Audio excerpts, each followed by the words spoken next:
Well, we thought it might be a week before we spoke to Nino again when we knocked off last Thursday night, but he conveniently reminded me, otherwise I might have forgotten, that we do have a double header this week from the Gqeberha racing track in at Fairview rather, but it's the Polytrack. It was the turf track on Friday, and we've got racing on the Polytrack today.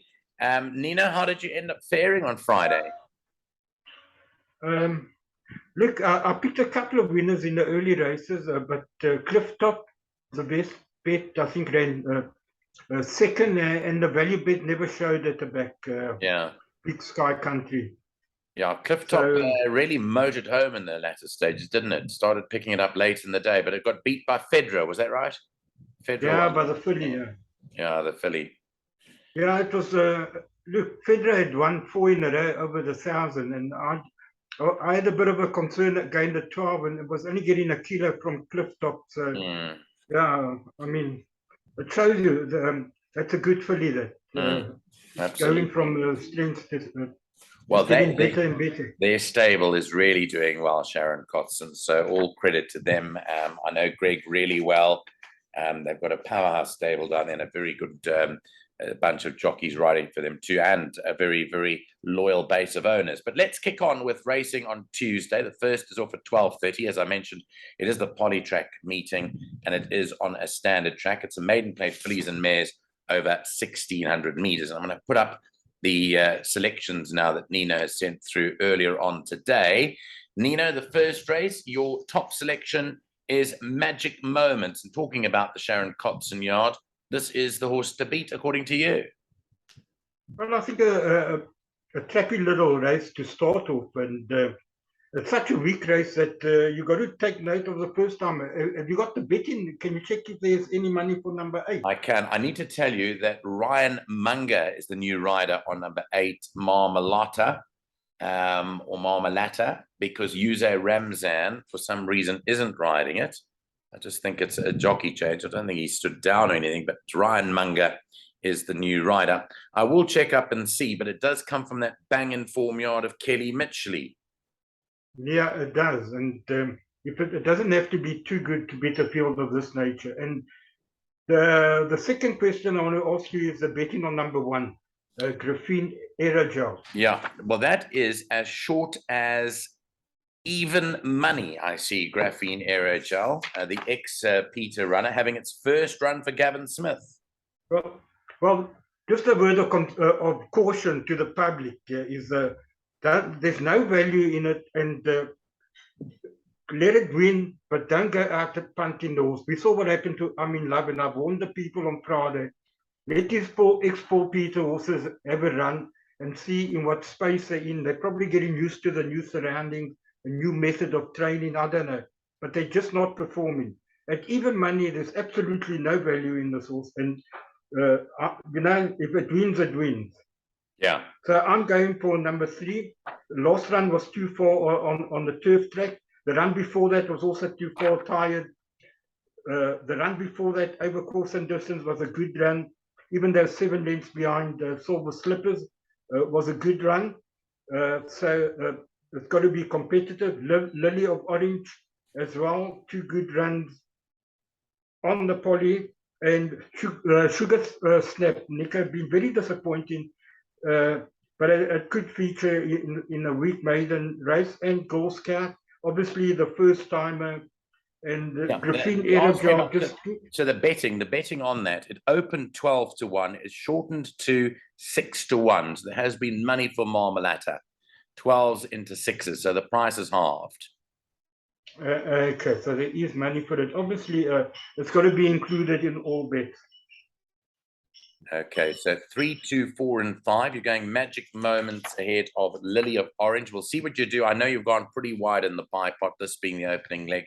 We'll come to your bipot numbers a bit later, but he has gone pretty wide in that first race. Race 2 starts off the PA. It's off at 1 o'clock. It is a maiden handicap, and the distance is 1,600 meters.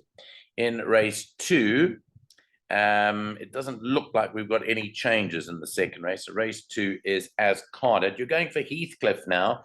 Narrowly defeated last time out, but switches surfaces. Yeah, if he handles the poly, he'll win, Nico. And you know, he doesn't have to even handle the poly to beat just needs to run here. Very confident. Heathcliff to win, and then anything can run behind it. I've gone for Star Rider. I like the Ryan Munger Torre Lang combination there to run second. I don't know. Then Jackson, Mississippi, and number 4. No, it shouldn't have been 4. I thought it should have been 3, but doesn't matter. Anything can run through the 4th, and but very confident with number 1, Heathcliff. It should win, and it should win easy, and it should win well. Okay, I'm just having a look now. It is 8-10 Heathcliff. It is the top selection to beat a Star Rider. Nino's going for 6 Jackson, Mississippi, who had a much better run last time out. And then, although you said you put the 4, you think the 3 can do it for 4th as well. Put Soldier. So confidence there with the short-priced favourite there, Heathcliff. And remember, yeah, just note that the tongue tie. Alan puts a tongue tie on number 1. That's right, correct. Yeah, there's a tongue tie adjustment there. First time, the tongue tie. It didn't go on last time out, but I have a feeling last time it was still in the care of Justin Snaith. Am I right? Yes, it was. It only moved 3 days later. So hence first run, Krief, first run tongue tie. Third race starts off the pick 6 at 13:35. It's a conditions plate, fillies and mares, and it's over the 1,200-meter trip. Let's go to the changes here. I see just a compression mask on the runner from the Cotson Yard, number 4, Fly My Flag. And that is your choice, Fly My Flag, a daughter of Karari. She's got very good form. Yeah, she has. And Nico, I think Fly My Flag and Franca will fight it out. But when Franca did beat Fly My Flag 2 runs back, I think she's like 6.5 kilos better off, and I think she'll turn that form around. And her earlier form, she actually beat Santa Therese. I remember earlier in the career, she won 3 in a row. She beat Santa Therese over 1,400. Then she ran second, 2 runs back to Santa Therese. I think carrying level weight, so just receiving a kilo. If you look there, I think Santa Therese was. Yeah, that was on the 13th of May. 62. She was getting 1. Let's just have a look now. She was giving Santa Therese a kilo. She was getting a kilo. She was getting a kilo. Yeah. Santa Therese. Yeah. Now she was getting a kilo from Santa Therese. Another confident selection. Fly My Flag to win it, Nico, and Franca the danger. Yeah, so it is Fly My Flag, the 3rd race selection there. Currently in the market at 3-1 to beat Franca, who's a 2-1 chance. And then Gillian Ann for 3rd, number 3, 5 Kiss of Life for 4th. Let's move on to race 4. 2 is a merit rated 80 handicap. It's over 1,200 meters. Let me have a look at the changes in the 4th race. No blinkers and no tongue tie for number 4 Cruisador. And a compression mask goes on number 10 Tuck Tuck, who's one of your selections, yeah? But number 3 Narcos, continuing on his good form. He's for Montana Turner and Wayne Gqeberha. The top choice for you is Narcos to beat Tuck Tuck. Yeah, well, it's got to be the top choice. And I think it should also be the favorite in the race. I don't know the betting here, but 2 runs back. Can you check how much kilos, how much weight he gave to Vegas Gold? He gave Vegas Gold 1.5 kilograms and got beaten neck. Yeah, well, Vegas Gold came out to win the very next start. Yeah. The last run beat KSO. That came out to pulverize the field on Friday. And I also believe that Saltilus was in that race. Can you check if Saltilus was in that race? That's the run behind Kaya's Hope. I think it was. I'll check now and see for you. But whilst I am doing that, tell us a bit more about Tuck Tuck. Last run wasn't too good. No, the last run wasn't too good, but I think we can ignore that last run. I think something went wrong with the horse, but it's got that was drawn 9 out of 12. I think you must just put a line through that run. It was too bad to be true. It's got Muzieni now on top, drawn 3. It's got to be a runner, but I don't think it can beat Narcos. Narcos, another very confident selection, Nico. Okay. To beat And Takta. it's another one at 3-1. I'm just checking the betting here, Narcos. It's 3-1. It is favourite, but it's 3-1. That form line is so Yeah, I'm strong. looking at it. So you're right. So Kaya's Hope ran second. Cliff Top ran 4th and Saltus ran 5th, but it was obviously carrying a light weight of just 52.5 kilograms. It was, but it's now running against a weaker opposition. And Cliff Top came to run second on Friday. Saltus came to beat the top field the very next run. Remember that horse, what was it called? Green Light to Heaven was in the race. Yeah, Green Light to Heaven. It got beat right on the line. Again, one of those sterling rides by Richard Fourie. He did it again on Friday, didn't he? He nabbed. Yeah, he did it on the River Birch. On which River Birch? That's right. He nabbed Gortua right on the line there. Yeah, unbelievable ride. Yeah. Okay, so that's the thing with Richard. You know, Richard Fourie can come up with some spectacular finishes and rides, and then we question him on other rides, like Cliff Top, maybe a little bit too far back, allowed the filly to get away.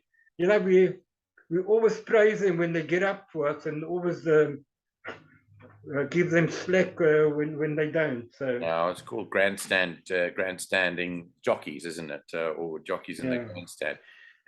Yeah, we never really know what goes on during the running of a race, so it's always touch and go as to what our comments are afterwards. But anyway, race 5, let's move on to that. 2:45 is the off time of this fillies and mares 75 handicap, and it's the distance of 1,300 meters. I just want to have a look at any changes in race 5 before we run through it. It looks all clear. Just a compression mask actually is on number 7, Sing Girl Sing.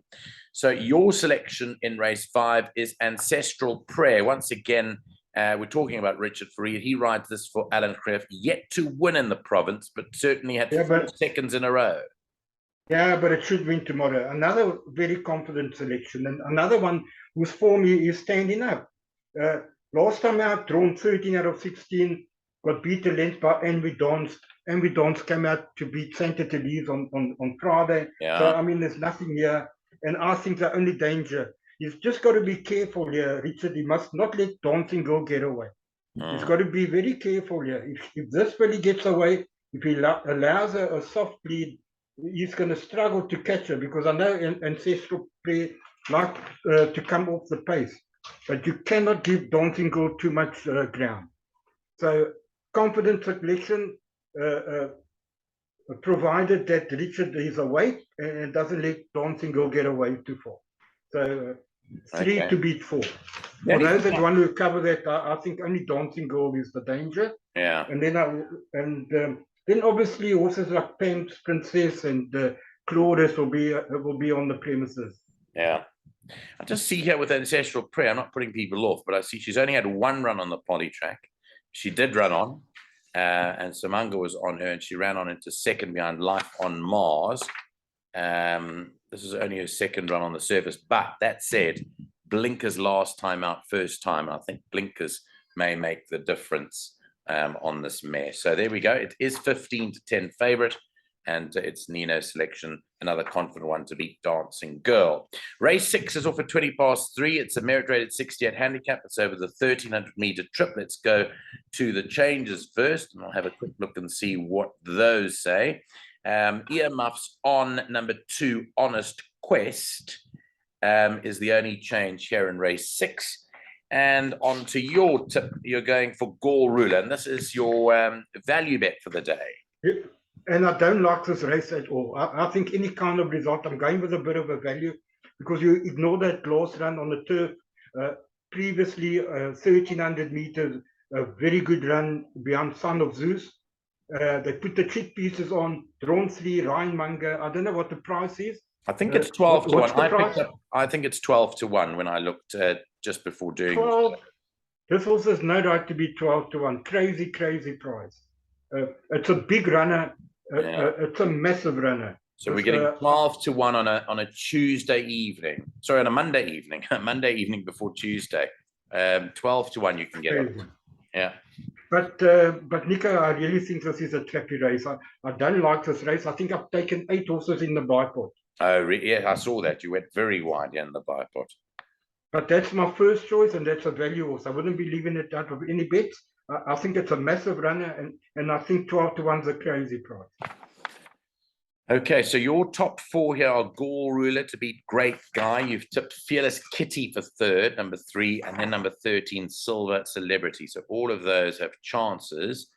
What about this Jaguar Cat, who's we went for last time out, and it was heavily backed? What about that? Yeah, it was sweating. You know, it went down to the post. You could see it could never come back. Yeah. Really looked bad. Just, I don't know. I mean, if it goes down like that again tomorrow, it's gonna end up with the same result. And now he's drawn 11 out of 13 over 1,300 meters. You know, very disappointed. But if you look at the run, the 3rd run, it actually ran in front of Gold Ruler behind Son of Zeus. Yeah. But you know, Gold Ruler was having the first run. I think it used to be with Dean Cannemeyer in Durban. Yes, it was. Yeah, it was the Cannemeyer yard in Durban. That's right. Yeah. The draws. I don't know. It's just that with Jaguar Cat, the point with Jaguar Cat is we always seem to go for Jaguar Cat. So to depart from putting him in would be foolish. And I think that we've got to include him. But I respect your thinking of Gall Ruler, and I think it's a very nice price of 12-1.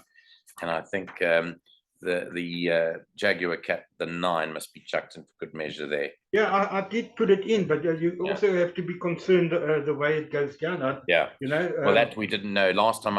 All the money came for it, and we knew our fate even before they started the race. That it was. Well, you knew your fate before, while he was going down to the start. Yeah, correct. Okay, let's move on to race 7 at 5-4. It's a merit rated 88 handicap, and it's the distance of 1,900 meters. And in race 7, there are no changes to report. This is all clear as carded. A 1,900 meter race. And here's your best bet of the day. The horse that we followed on this channel for quite a while. I liked it, I think, the very first time it went to the course, or the second time it went to the course, when it ran behind Tuck Tuck. You told me to wait. We waited. We got the 5.5 or 6-1 last time out. Then we backed it again, but I think the race was abandoned or something happened. It didn't run. No, when you tipped, I think it was abandoned. I think they ran 1 race and then abandoned 1 or 2 races. That's right. But here he is back in the contest. A Blue Azure, same course and distance that you nailed it last time out, and you have no hesitation in telling me it'll win again. Yeah, it will go straight into the number 1 box again. A very impressive winner last time. Beat Princess of Fire. That came out to win. It dawdled in. I mean, she absolutely pulverized the field. Hands and heels. Carrying 61 kilos, level weight. I think Princess of Fire also carried 61. They were carrying you level also weight. you labeled that as the best outsider when it won. Yes, we did. 16-1, and then.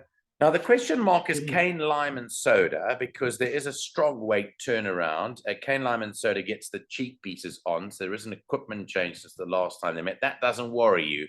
That no. Looking at it, he is down 8, and a Blue Azure is down 5.5. So there's 2.5 kilos in Cane Lime and Soda's favor, and there's been money for Cane Lime and Soda. Cane Lime and Soda 5-2. Is 18-10. You can get 3-1 a Blue Azure tonight. Yeah, we'll get into it, because that 2.5 kilos is not going to be enough. A Blue Azure had 1 run over the course and distance. It's a 4-year-old Ideal World improving. Cane Lime and Soda is a 6-year-old gelding, and that 2.5 kilos that doesn't bother me at all. No, not in the slightest. Okay, so very confident talk there on a Blue Azure. 3-1. Nino's best bet on the Fairview card for Tuesday. The last race of the day is run at 4:30. It's a classified stakes race, and it is over the 1,900 meter trip, the same distance as the 7th. Any changes in the 8th? I cannot report any changes. So at this stage on a Monday evening, it is as carded. And your selection here is 7 Masters Queen. Again, another filly that has been a bit stiff in her last 2 to win it. She's gone down very small margins, but you've tipped that to eventually get it right ahead of Young Nelson, who was a fluent winner last time out. Yeah, I tipped it to win, but I do think that Zietsman's horses have got a big say in this race. He's got Humble Tune, Young Nelson, and Flinders Range. Flinders Range is coming to form now. She ran a good race behind Royal Shindig last time. She's going a bit further, 300 meters further. We see how she goes. But Master Screen, I think she's due for a third win. 2 good runs, no problem with the poly, no problem with the distance. And I think she's a big runner. But I would be including all of Humble Tune. Very disappointing last time. But I would give it another chance. I think it was maybe a bit too far last time.